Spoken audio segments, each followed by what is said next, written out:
Skadoosh! So you're looking at buying a piece of equipment. Well, there's 3 generalizations that you should examine before making any purchase decision, and this will cover everything from lawnmowers to payloaders to skid loaders to excavators. The first is power and productivity. When you purchase that machine, is it actually going to deliver what you expect it to? Number 2 is quality.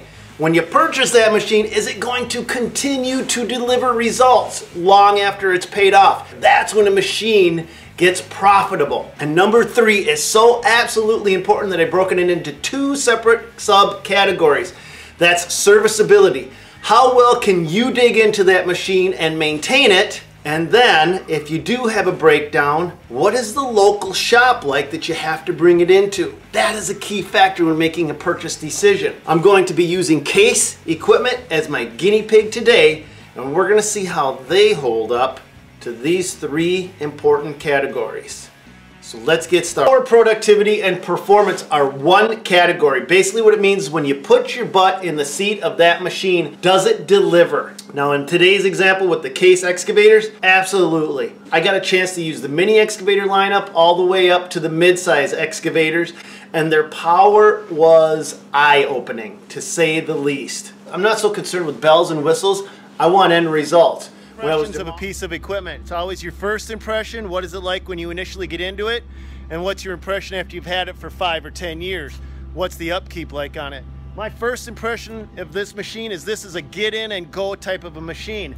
I have a little bit of a run and gun style to my excavating. I don't like to try to figure stuff out. I don't like to have to worry about what buttons do and knobs do.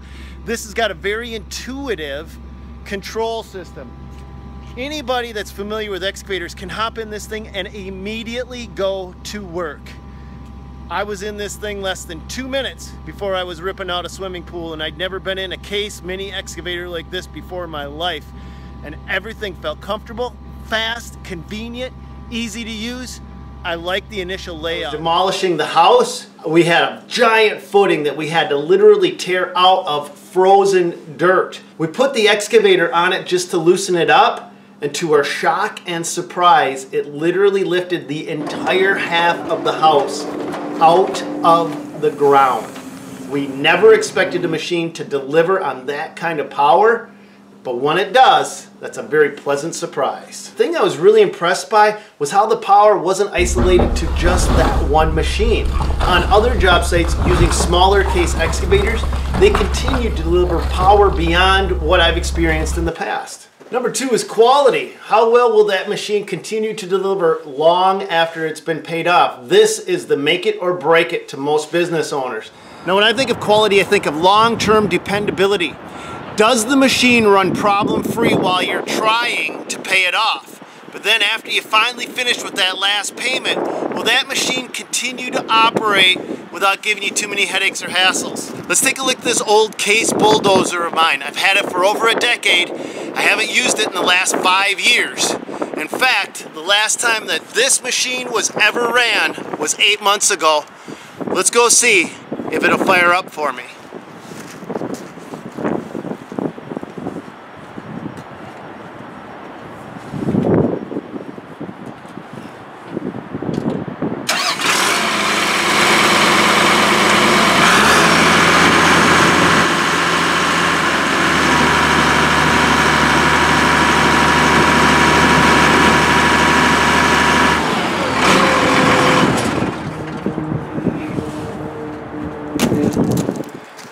That right there proves to me that this is a well-built machine.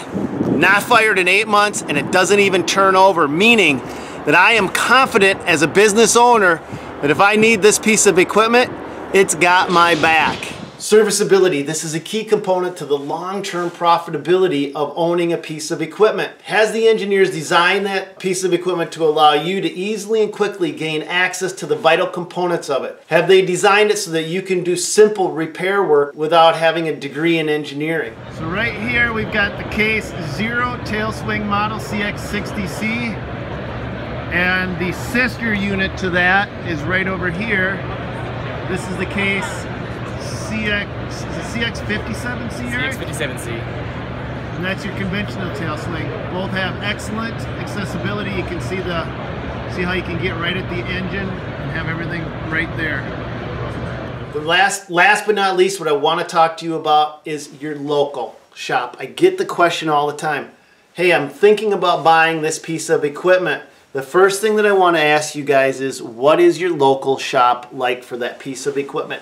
It's that important. If you have a piece of equipment that delivers on power, productivity, it is quality made, you can easily gain access to it, but the local shop doesn't exist, what are you going to do when you have a major breakdown? If you are not 100% satisfied with your local shop, don't buy that piece of equipment, no matter how good it is. This is a key to purchasing anything. Make a connection with the shop. See if you trust what they're doing. Look at reviews before you pull the trigger. If you have a great local shop, that is 1/4 or 25% of your purchasing decision. So let's go back over this. 4 criteria are power, productivity, performance. That's all one. Does it deliver on what you expect it to do? Number 2 is quality. Quality is the ability for that machine to keep functioning long after it's been paid off. This is when a machine gets profitable.